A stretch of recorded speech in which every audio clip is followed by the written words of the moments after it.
the room, I just want to assure everybody that we are all staying very far apart. We are practicing social distancing. And if there's anyone who has any questions that you have, I could try to get them to the governor. Here, there's always a lot of questions, and we'll try to keep you as informed as possible. And I know that CBS 2 here in Chicago will be carrying the governor's news conference live, as he has done, as we have done every day.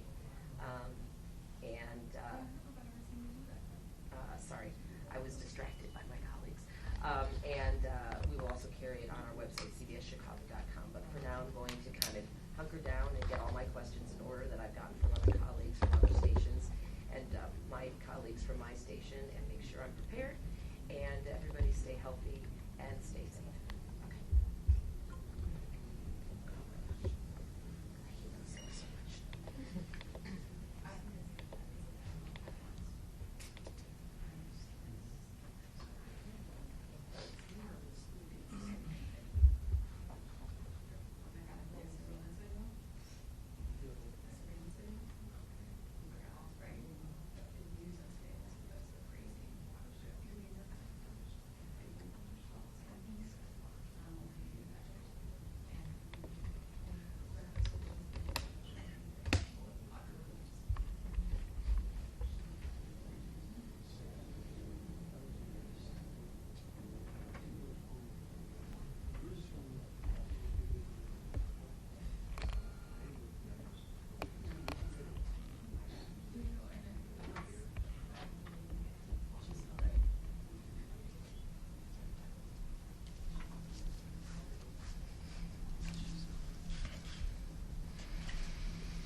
Good afternoon, everyone. Thanks again for joining us.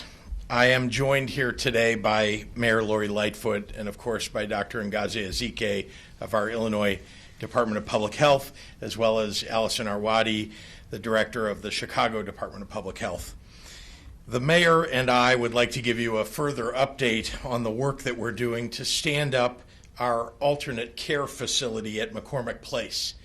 Our Illinois National Guard and the U.S. Army Corps of Engineers are on pace to have the first phase of this facility completed this week, and the entire facility up and running over subsequent weeks.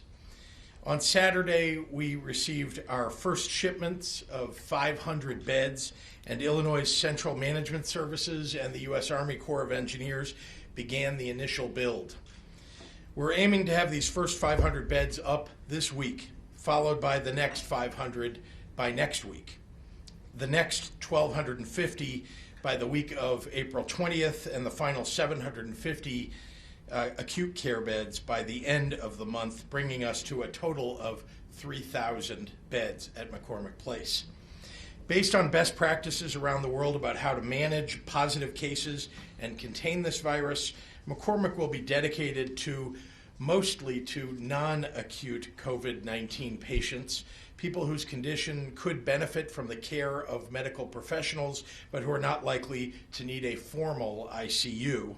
Of course, as I've said before, this is an evolving situation, and if our experts determine down the line that McCormick Place should be dedicated to a different set of criteria, we will shift our mission to follow the medical experts' best advice. I want to be clear that McCormick Place is dedicated to supporting our existing hospital system, not replacing our existing hospital system.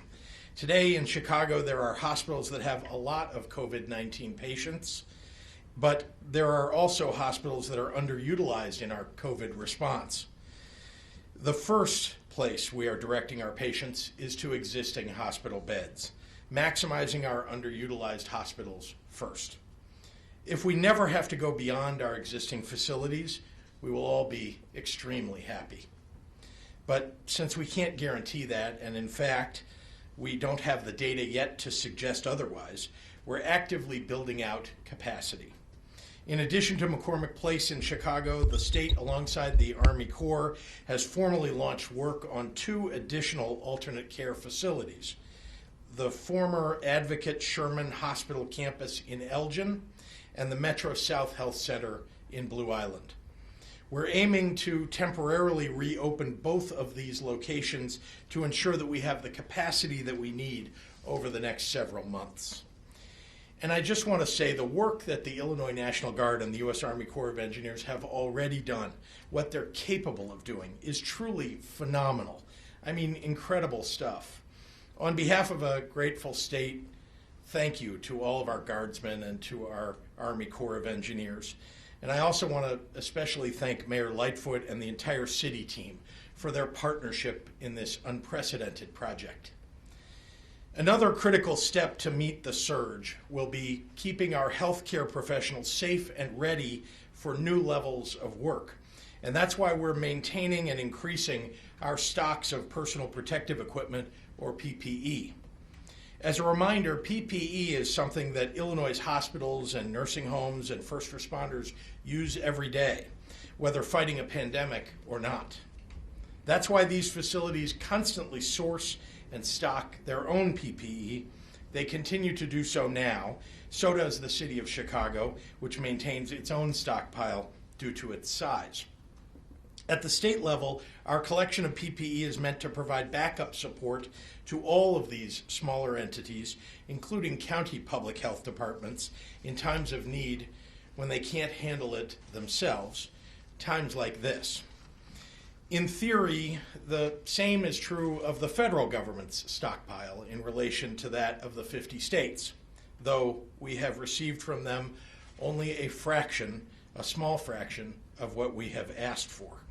Last week I explained what federal contributions coming into Illinois looked like as a proportion of our asks, and I'll go over related updates momentarily.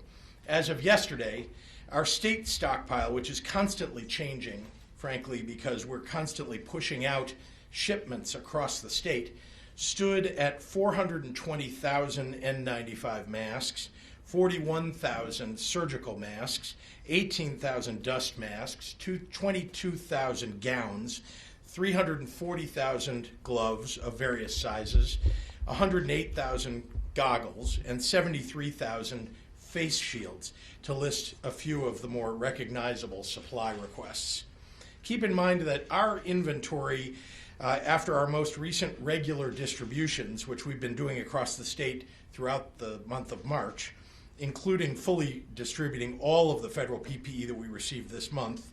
Again, in our first request to the federal government, we asked for 1.2 million N95 masks. That was weeks and weeks ago. 900,000 surgical masks, 1.6 million gloves, 24,000 gowns, 24,000 goggles, 120,000 face shields, and 4,000 respirators. As I discussed last time, we received a fraction of what we asked for. Our second request to the federal government was larger than our first, but again, we received the same small order back from them. We've now distributed or are finalizing the distribution of all of these supplies.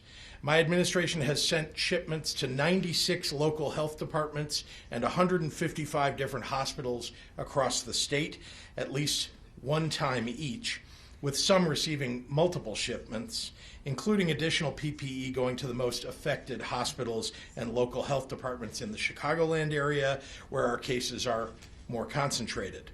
We've also delivered to our 10 regional healthcare coalition hospital leads, the Cook County Health Department, the Department of Corrections, and the Department of Human Services.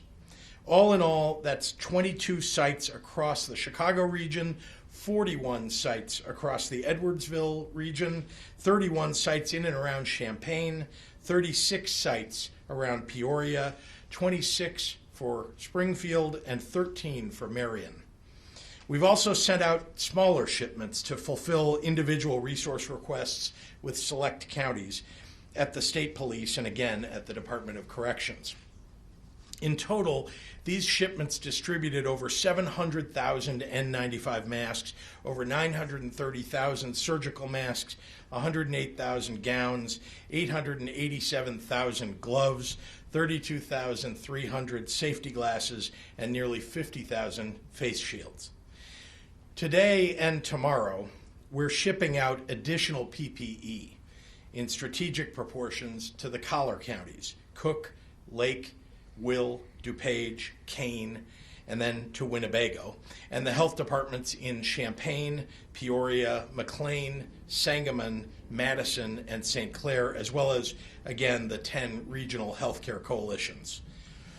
My team, members of my governor's office, the IDPH, and IEMA, continue to scour the global supply chain for additional PPE, and I'm proud to say that we've been able to make significant acquisitions, despite competition from other countries and even from our own federal government. By the end of the week, we'll have received shipments of 5.5 million N95 masks and 5.55 million surgical masks from state-executed contracts. And shortly after that, we'll see an additional 500,000 KN95 masks, 10,000 infrared thermometers, and 4 million surgical masks, with more contracts signed, sealed, and scheduled for delivery over the subsequent weeks. Our third federal shipment arrived yesterday. Our team at IEMA is sorting through this delivery now, and we'll make sure that those resources are delivered where they're needed as soon as possible. I will say this federal shipment still pales in comparison to our requests and appears to be even smaller than our previous 2 shipments from the federal government. My team is sorting through the shipment of 300,000 N95 masks the White House personally told me would be sent to our state. And while we do not have a final count on this yet, I can say with certainty that what they sent were not the N95 masks that were promised, but instead were surgical masks, which is not what we asked for. I can't emphasize enough how much we need the federal government to step up and amplify the size of their PPE deliveries to Illinois and, frankly, across the nation. PPE is the first line of defense for our healthcare workers. It's not a luxury that they should have to ration. The Defense Production Act that President Trump used to order one company to produce ventilators, that act can and should be wielded broadly to direct companies to produce ventilators and PPE and everything else that we need for U.S. residents. The Defense Production Act can be used to save lives and protect our doctors and our nurses and first responders, and I once again implore the President to utilize this important tool that is within his power. In the absence of aggressive action from the federal government, my team will continue to run down every possible lead to get what we need. I am proud to say that we've also received an outpouring of support from hundreds of corporations, small businesses, organizations, and individuals who have offered their supplies to support the state without hesitation. These donations are counted as a separate supply that assists us as an addition to our state stockpile. All in all, we've received over 5 million units that have been donated, PPE and other supplies, from masks to gloves to gowns to ear loops. In addition to all of our donors, I want to again thank the many elected officials and county leaders across the state, Republicans and Democrats alike, who have been calling and emailing my office with leads on where the next batch of help might come from. If you or your business would like to help us protect our first responders by donating PPE, please contact us at ppe.donations@illinois.gov. Someone will reach out to you if you'll email us your contact information. These donors are yet another true testament to the greatest strength of Illinois, the greatest strength, frankly, of the United States. Our people. It's our people that really count. Their tenacity, their ability to, without seeking fanfare or fame, always rise to meet the challenge of their time. It's the same spirit that drives members of the Illinois National Guard and the U.S. Army Corps of Engineers to work blindingly fast to ensure that we have the patient care space that we need. It's the same spirit that drove the 80-member Shawnee Quilters Guild in Carbondale to stitch together homemade masks for area nursing homes and essential workers, sewing surgical barrier material into the lining because of the savvy group's president, a retired surgical assistant. And I have to say, I was really impressed when I learned about this. And there's a wonderful, uplifting article I want to send you to look at online. It is about the sewing warriors. The article is in the Southern Illinoisan newspaper if you want to learn more about the genuine goodness emanating out of every corner of our state. It's the same spirit that led a retired Illinois Department of Human Services employee to reach out to the IDPH about how to donate her federal government stimulus check to the state's recovery fund. She doesn't have much of a savings, she said, but I'll quote, "I feel a responsibility to help in some way. I continue to pray for us all." And it's the same spirit that Make your aloe vera the next room, and then you're done. Okay, I haven't seen that too much. Yeah, you trade? Oh, yeah. But, capital bill dollars, their infrastructure funding from the Rebuild Illinois plan, which that same mayor fought so hard for in Springfield. He wanted to donate those dollars to the state's fight against COVID-19. So to the village of Haynesville, we can't take your money back, but we are so grateful for your desire to pitch in and your genuine patriotism. And here's the best part of all. It's within each and every one of us to tap into that spirit and hold on to it. Each and every one of us has the generosity and tenacity to see ourselves through this moment. Let's allow it to carry us through these times together. And someday soon, through to the other side. Thank you, and now I'd like to turn it over to a terrific partner, the mayor of the city of Chicago, Lori Lightfoot. Thank you, Governor.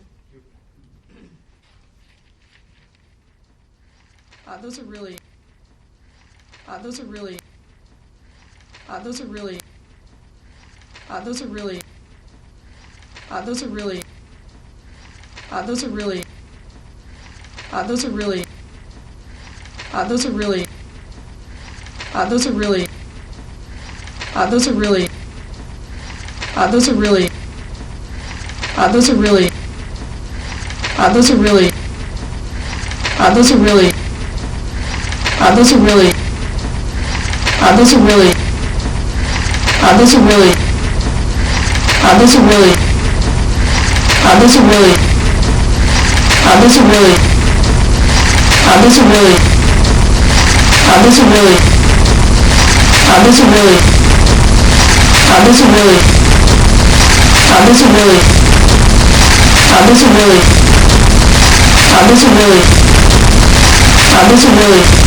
was actually delivered to the state today.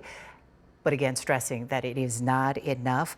The governor also mentioned a lot of local companies contributing and donating PPEs, and he continues to encourage people to call the state, email the state if you have donations that you can contribute to the state. In terms of the latest numbers, I do have this. This just came in from the Illinois Department of Public Health. There have been 460 new cases today reported and 7 additional deaths. And I believe that now brings our total number of cases over 5,000 here in the state of Illinois over the weekend. If you have been watching, the governor at his briefing also talked about, I believe we saw the single single largest increase in terms of the number of new cases reported that happened over the weekend. And today the state is reporting 460 new cases. Just want to talk a little bit also about the testing capabilities. Again, this came out over the weekend, and we're still working on the signal for you so we can take you back to the governor's briefing. Hopefully he'll talk a little bit more about the testing capabilities as well. But the state was hoping to really increase that capacity, and I think over the weekend you saw some of those lines, cars waiting, and this is for those who are age 60 and older who are exhibiting symptoms of COVID-19.